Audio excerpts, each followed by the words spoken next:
Ok, donc pour revenir aux attentes, on va ici parler de vos attentes avant de commencer à trader. Vos attentes pendant le processus de trading et plus particulièrement avant d'effectuer une transaction.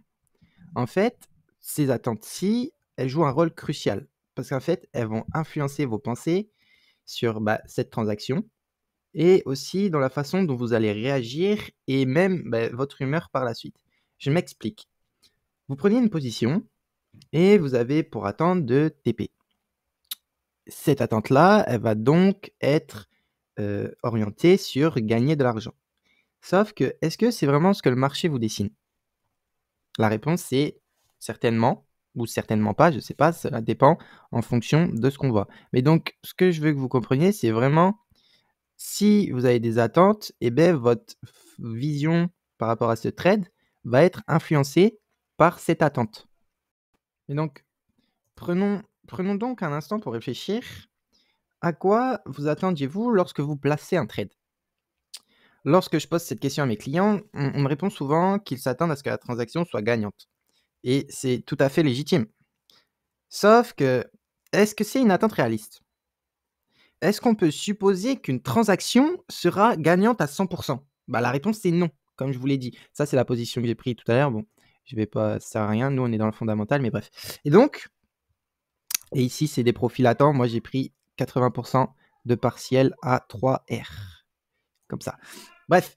Et donc, ces attentes-là, on sait qu'elles peuvent pas être légitimes parce que avoir 100% de win rate, comme je vous l'ai expliqué précédemment, ce n'est pas possible.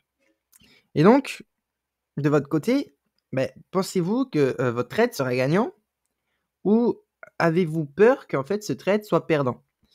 Et ces attentes-là, elles vont vraiment jouer un rôle donc sur votre trading et votre vision du trading. En fait, pourquoi je dis que vos attentes influencent directement votre comportement? Eh bien, prenons un exemple. Si vous partez du principe qu'en fait votre transaction, elle sera perdante, tu pourras avoir tendance à clôturer la position tôt, voire très tôt, trop tôt, ou à l'inverse, être convaincu qu'en fait, le marché, il finira par se retourner en ta faveur. Et du coup, tu pourrais avoir tendance à déplacer ton stop loss, ce qui pourrait totalement aggraver ta perte. Beaucoup de ces erreurs courantes en trading, en fait, elles sont causées par vos attentes irréalistes.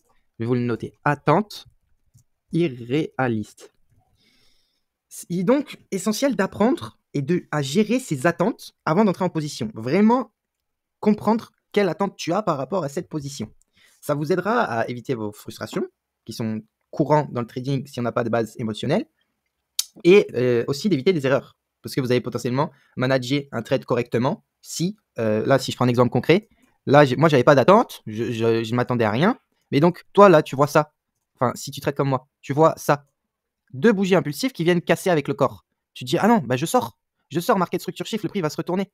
Parce qu'en fait, tu avais des attentes qui ont fait que tu n'avais pas envie de perdre, et donc, tu sors trop tôt.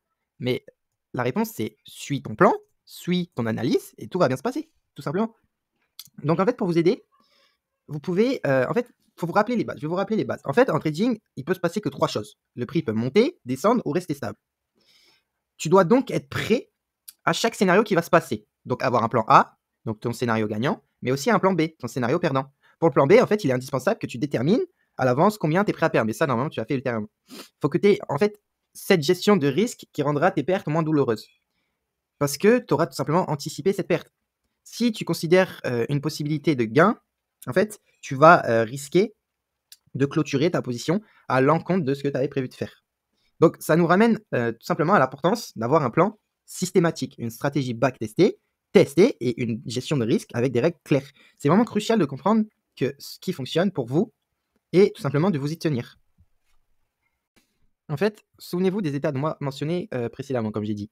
C'est en fait lorsque vous êtes excité par les profits et que tu négliges les autres scénarios, tu es dans un état d'esprit. Allez-y, répondez. Ouais, c'est ça. Vous êtes dans un état d'esprit d'enfant. Et ça peut tout simplement vous amener à ignorer votre gestion de risque.